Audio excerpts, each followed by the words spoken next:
Hello বন্ধুরা, good morning. আশা করি তোমরা সবাই খুব খুব খুব ভালো আছো। আমিও ভালো আছি। এই এখন বাজে সকাল 10টা 15। ছেলে স্কুল চলে গেল ভাত খেয়ে। বড় বেরিয়ে গেছে টিফিন খেয়ে ছেলেকে স্কুলে দিতে, ওখান থেকে ওর অফিস চলে যাবে। আর আমি এখন ব্রেকফাস্ট করিনি, ব্রেকফাস্ট করব। সামান্য কিছু ব্রেকফাস্ট করে আমি এখন একটু বাজারে যাব, তারপর সেখান থেকে ফিরে এসে রান্না করব। আজকে বেশি কিছু রান্না করব না, কারণ কালকে সোমবার ছিল, তাই আমি ওই কালকে করেছিলাম ডাল, আলু ভাজা পোস্ত দিয়ে, আর মিক্সড সবজি একটা করেছিলাম। সে সবই একটু একটু আছে, তাই জন্য আজকে আর বেশি কিছু রান্না করব না। ভেবেছিলাম মাছ বার করব, কিন্তু ছেলে বলছে যে আজকে মাছ খাবে না, ওর মাছ খেতে ইচ্ছা করছে না। ও বললো মা একটু সয়া পোলাও বানিয়ে দাও, তাই সয়া পোলাও বানাবো, তার সাথে একটু ডিম কারি বানাবো। সয়া পোলাওটা একটু পরে বানাবো, ছেলে যেহেতু স্কুল থেকে আজকে একদম ডিরেক্টলি পড়তে যাবে, তাই ও বিকেলবেলা ওই 4:30 5টার সময় বাড়িতে ফিরে আর ভাত খাবে না। তা সেই জন্য সয়া পোলাওটা এক্ষুনি বানাচ্ছি না, ডিম কষাটা বানিয়ে রাখবো। একটু ডিম কষা দিয়ে যদি বর ভাত খেতে চায়, কারণ এমনিতে তো আমিষ কিছুই নেই আজকে, সবই কালকের যা একটু রান্না বান্না আছে, তাই জন্য ডিম কষাটা আমাদের দুপুরেও লেগে যাবে। আর ছেলেও সন্ধেবেলা এসে অল্প একটু টিফিনের মতো আগে খেয়ে নেবে, আবার রাত্রিবেলা খাবে। ওর সন্ধেবেলার টিফিনটা একটু ভারী দরকার হয়, ওটা হালকা হলে ওর চলে না। এই অল্প করে, বেশি না, অল্প করে একটু ভাত দিয়ে দেবো, পোলাও দিয়ে দেবো, তার সাথে ডিম কষা দিয়ে দেবো। আর রাত্রিবেলা আবার যদি খায় তো খাবে, না হলে ওটা খেয়ে যদি ওর পেট ভরে যায়, ও না খায় না খাবে। তা এখন তাহলে বন্ধুরা আমি একটু বাজারে যাচ্ছি। বাজারটা আসলে আমাদের প্রচণ্ড রাস্তায় গাড়ি ঘোড়া, ওখানটা মানে রাস্তা পার হওয়া হাঁটাটাই মুশকিল, তাই আমি বাজারে গিয়ে আর ভিডিও করতে পারবো না। আমি রাত্রিবেলা যখন সয়া পোলাওটা বানাবো, তখন সেই রান্নাটা আপনাদের সাথে শেয়ার করব। আপনারা দেখবেন আমি কেমনভাবে বানাচ্ছি, কেমন লাগলো আপনাদের কমেন্টে জানাবেন। তাহলে এখনের মতো বিদায় নিচ্ছি বন্ধুরা, টাটা। হ্যালো বন্ধুরা, welcome back to my channel. আমি এই সন্ধেবেলা বাড়িতে ফিরলাম ছেলেকে নিয়ে। এবার সয়া পোলাও রেসিপিটা করব। এখন বাজে 7:45। আমি চালটা বার করে দিয়ে গেছিলাম, ওর বাবা বাড়িতে ফিরে ওই 5:30টার সময় বাড়িতে ফিরেছে। তারপর আমি বলেছিলাম যে 7টা নাগাদ চালটা ভিজিয়ে দিতে, ও 7টার সময় চালটা ভিজিয়ে দিয়েছিল। তা এখন 45 মিনিট প্রায় হয়ে গেছে চালটা ভেজানো। এবার আমি তার জলটা ঝরিয়ে রেখে দেব। আর সবজি আমি কেটেই রেখে সব গেছিলাম। এখন আমি রান্নাটা স্টার্ট করব, তো তোমরা সঙ্গে থাকো। আমি কেমনভাবে রান্নাটা করছি দেখো, আমাকে অবশ্যই কমেন্টে জানাবে তোমাদের কেমন লাগলো। সয়া পোলাও বানানোর জন্য কড়াইতে দিয়ে দেব সাদা তেল, তার সাথে দেব 1 চামচ ঘি। ঘি দিলে পোলাওয়ের গন্ধটা সুন্দর হয়। ঘিটা তেলের সাথে ভালোভাবে মিলিয়ে নেব। তেল আর ঘি ভালোভাবে গরম হয়ে গেলে, কিন্তু পুড়ে যেন না যায়, তার মধ্যে দিয়ে দেব 3টে ছোট এলাচ, একটা বড় এলাচ, 1 ইঞ্চি দারচিনি, 2টো তেজপাতা, আর 1/2 টিস্পুন সাদা জিরে। সবকটা গোটা মশলা একসাথে নাড়াচাড়া করে সুন্দর গন্ধ বেরোনো পর্যন্ত অপেক্ষা করব। এই সময় গ্যাসের ফ্লেমটা একদম লো রাখতে হবে, যাতে গোটা মশলাগুলো পুড়ে না যায়। এরপর তেলের উপর আগে থেকে কুচিয়ে রাখা পেঁয়াজগুলো দিয়ে দেব। পেঁয়াজ কুচি দিয়ে হালকা একবার নাড়াচাড়া করে তেলের সাথে ভালোভাবে মিলিয়ে নিয়ে উপর থেকে দিয়ে দেব সামান্য নুন। নুন দিলে যে কোনো রান্নার কুকিং প্রসেসটা ফাস্ট হয়ে যায়, আর সেক্ষেত্রে পেঁয়াজটা পুড়েও যায় না, তাড়াতাড়ি নরম হয়ে যায় পেঁয়াজটা। পেঁয়াজটাতে যখন হালকা একটা হলুদ রং ধরবে, তখন তার মধ্যে দিয়ে দেব কুচানো টমেটো। আমি এখানে একটা মিডিয়াম সাইজের টমেটো নিয়েছি। এবার টমেটোর উপরেও দিয়ে দেব সামান্য নুন, যাতে টমেটোটা তাড়াতাড়ি গলে যায়। এবার পেঁয়াজ আর টমেটো একসাথে ভালোভাবে নাড়াচাড়া করে কিছুক্ষণ ফ্রাই করে নেব। যখন ভাজাটা থেকে হালকা তেল ছাড়তে শুরু করবে তখন তার মধ্যে অ্যাড করে দেব 1 চামচ আদা রসুনের পেস্ট এবং একটি কাঁচা লঙ্কা। আমি এখানে একটি বড় কাঁচা লঙ্কা দিয়ে দিয়েছি। এবার সবগুলোকে একবার ভালোভাবে নাড়াচাড়া করে আরও কিছুক্ষণ ফ্রাই করে নেব যাতে আদা রসুনের কাঁচা গন্ধটা চলে যায়।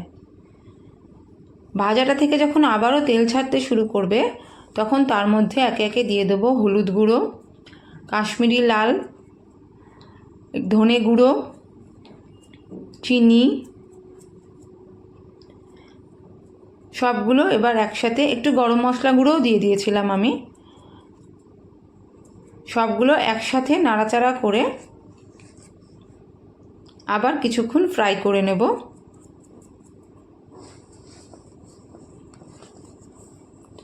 এরপর উপর থেকে দিয়ে দেব কিছুটা জল। জল দিয়ে এবার মশলাটাকে কষতে দিতে হবে। তার জন্য আমি ঢাকা দিয়ে দেব কিছুক্ষণ। 5-7 মিনিট পর মশলাটা কষে গেলে ঢাকনা খুলে একবার দেখে নেব। এই যে মশলা থেকে বেশ ভালো তেল ছাড়তে শুরু করেছে। এর মধ্যে দিয়ে দেব আগে থেকে কেটে রাখা গাজর। গাজরগুলো আমি ডুমো ডুমো করে কেটে নিয়েছি। এবার এর মধ্যে দিয়ে দেব আগে থেকে জলে ভিজিয়ে সেই জলটাকে চিপে আমি রেখে দিয়েছিলাম সয়াবিনগুলো। সেই সয়াবিনগুলো আমি গাজরের সাথে দিয়ে একসাথে বেশ কিছুক্ষণ ধরে ফ্রাই করে নেব। সয়াবিনটা মশলার সাথে যত ভালো ফ্রাই হবে তত টেস্টি হবে। আর উপর থেকে দিয়ে দেব কিছুটা নুন, কারণ সয়াবিনটা আমি যখন জলে ভিজিয়ে রেখেছিলাম তখন তার মধ্যে আমি নুন দিইনি। এবার নুন দিয়ে সবকটা সবজি আর সয়াবিন একসাথে ভালোভাবে নাড়াচাড়া করে দিয়ে দেব আগে থেকে জল ঝরিয়ে রাখা বাসমতি চালটা। এবার ভালো করে সব কিছু উপকরণ একসাথে বেশ কিছুক্ষণ ফ্রাই করতে হবে। চালগুলো যেন ভেঙে না যায় সেইভাবে ধরে ধরে সাবধানে নাড়াচাড়া করতে হবে। চালগুলো যখন হালকা ট্রান্সলুসেন্ট পর্যায়ে চলে আসবে এবং একটা পুটপুট আওয়াজ হবে তখন বুঝতে হবে চালটা ভালো ভাজা হয়ে গেছে। আর চালটা ভালোভাবে ভাজা হলে কখনোই আপনার পোলাওটা গলে যাবে না, সুন্দর ঝরঝরে হবে। চালগুলো যখন ভালোভাবে ভাজা হয়ে যাবে, দেখুন আমার চালটা বেশ ভালো ভাজা হয়ে গেছে, হালকা ট্রান্সলুসেন্ট পর্যায়ে চলে এসছে। আর একটুখানি ভেজে নিলেই হয়ে যাবে। এবার হয়ে গেছে ভাজা, পুটপুট শব্দ ছাড়ছে। এই পর্যায়ে দিয়ে দেব, আর নাড়াচাড়া করব না, বেশি নাড়াচাড়া করলে ভেঙে যেতে পারে। এই পর্যায়ে দিয়ে দেব আগে থেকে করে রাখা গরম জলটা। এবার সব কিছু একসাথে ভালোভাবে নাড়াচাড়া করতে হবে খুব সাবধানে। আর দেখতে হবে জল আর চালের লেভেলটা যেন প্রায় সেম সেম হয়। এখানে যেহেতু সোয়াবিন দিয়েছি, আপনারা যদি সোয়াবিন ছাড়াও করেন সেক্ষেত্রেও দেখবেন সব কিছু উপকরণ যেন জলের লেভেলে থাকে। এবার যতক্ষণ না জলে বয়েল আসছে ততক্ষণ এটা হাই ফ্লেমে কিছুক্ষণ রান্না করে নিতে হবে। এবার জলে নুনটা কতটা আছে সেটা একটু চেক করে নেব। এই পোলাও রান্নার ক্ষেত্রে জলটা নুনে টান টান হতে হবে, তাহলে গিয়ে আপনার পোলাওটা যখন রেডি হয়ে যাবে তখন নুনটা পারফেক্ট হবে। তাই জন্য জলটা দেখে নিতে হবে নুনটা যেন এখন একটু চড়া থাকে। এবার এটাকে চেক করে নিলাম নুনটা। এবার এটাকে ফুটতে দেব। আমার ঘরে কিছু কাজু বাদাম ছিল, তাই জন্য আমি এই উপর থেকেই কিছু কাজু বাদাম দিয়ে দেব। এবার দেখুন জলে বয়েল এসে গেছে। এখন এই কাজু বাদাম আর পুরো উপকরণটা একসাথে ভালোভাবে নাড়াচাড়া করে নেব। ভালোভাবে নাড়াচাড়া করে নিয়ে আবার কিছুক্ষণ এটাকে ফুটতে দেব। যখন জলটা একদম কমে উপরে চালটা ভেসে উঠবে, সেই পর্যায়ে গিয়ে 10 মিনিট ঢাকা দিয়ে লো ফ্লেমে রান্না করে নিতে হবে। এখনও অনেকটা জল রয়েছে, তাই জন্য আরও কিছুক্ষণ হাই ফ্লেমে রান্না করে নেব। আমি আরও একবার নুনটা চেক করে নিয়েছি, নুনটা কম আছে দেখলাম, তাই জন্য আরও কিছুটা পরিমাণ নুন আমি অ্যাড করে দিলাম। এবার সব কিছু আবার ভালোভাবে একবার মিলিয়ে দেব। মেলানো হয়ে গেলে আরও কিছুক্ষণ হাই ফ্লেমে এটা রান্না করে নেব। যখন আর জল এরকম ফুটছে দেখা যাবে না, চালগুলোই উপরে উঠে আসবে, তার মানে জলটা শুকিয়ে গেছে অনেকটাই।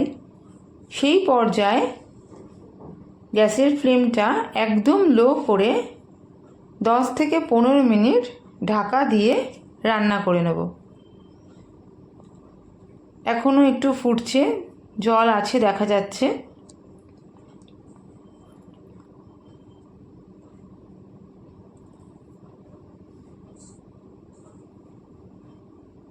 আস্তে আস্তে জল ফোটাটা কমে গেছে। এই পর্যায়ে আমি সামান্য গোলাপ জল আর সামান্য কেওড়ার জল অ্যাড করে দেব। এটাতে পোলাওয়ের গন্ধটা খুব ভালো আসবে। এবার দিয়ে দেব কেওড়ার জল, খুবই সামান্য দেব। এরপর উপর থেকে দিয়ে দেব আরও 1 চামচ ঘি।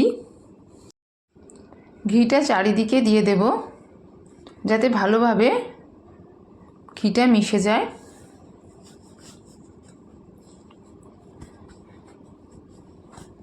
তোমরা কে কে পোলাও খেতে ভালোবাসো আমাকে কমেন্টে জানিও।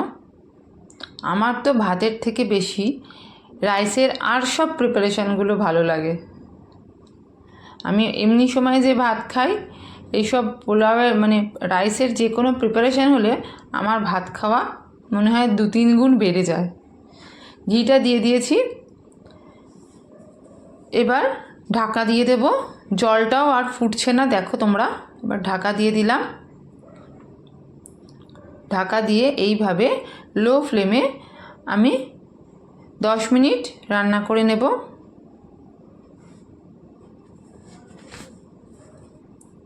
10 মিনিট পর ঢাকা খুলে দেখব জল আর একটুও নেই, বোঝাই যাচ্ছে। দেখো বেশ সুন্দর ঝুরঝুরে হয়েছে, তোমরা দেখতেই পাচ্ছ। খুন্তি থেকে কি সুন্দর পড়ে যাচ্ছে ভাতগুলো। কিন্তু তাহলেও একটু নিচটা ভিজে ভিজে রয়েছে বলে আমি হালকা করে একবার নাড়িয়ে দিয়ে আবার 5 মিনিটের জন্য রান্না করে নেব। তলাটা একটু ভিজে ভিজে রয়েছে, আরও 5 মিনিটের জন্য আমি এটা রান্না করে নেব। ঢাকাটা এবার দিয়ে দেব। চালগুলো কিন্তু সুন্দর আস্তই রয়েছে।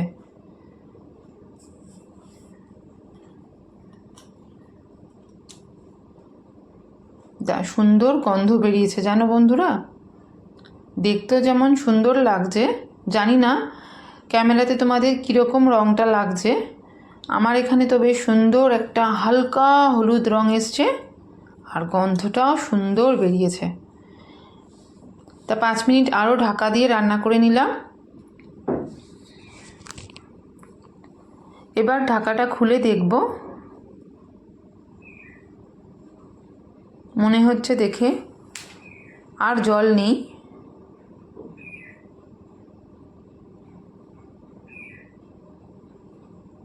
এই পর্যায়ে আরও একবার ভালোভাবে নাড়াচাড়া করে নিলাম।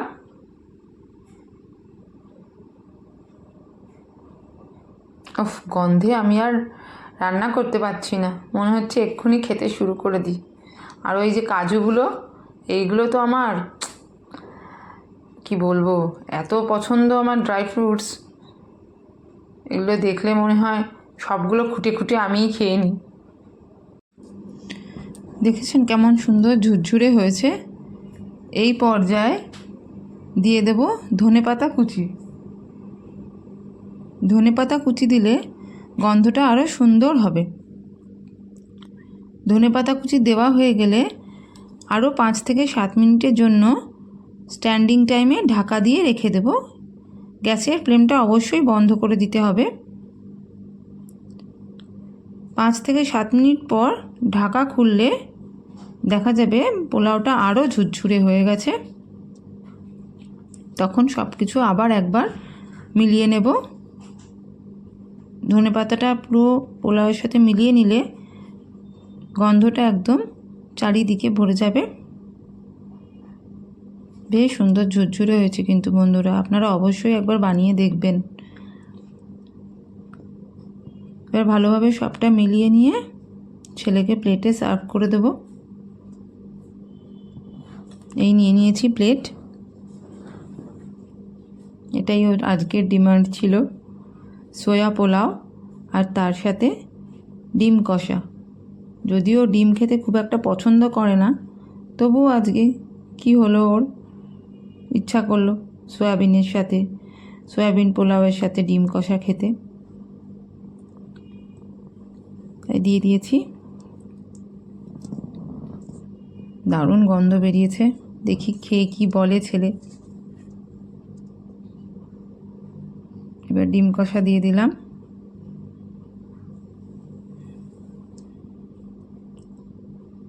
এটাও বেশ সুন্দর হয়েছে খেতে, যদিও আমি দুপুরবেলা টেস্ট করে দেখিনি, কিন্তু দেখলে তো মনে হচ্ছে বেশ সুন্দর হয়েছে। তো রেডি বন্ধুরা আমার সোয়া পোলাও আর ডিম কষা। টাটা বন্ধুরা, গুড নাইট, ভালো থাকবেন সবাই।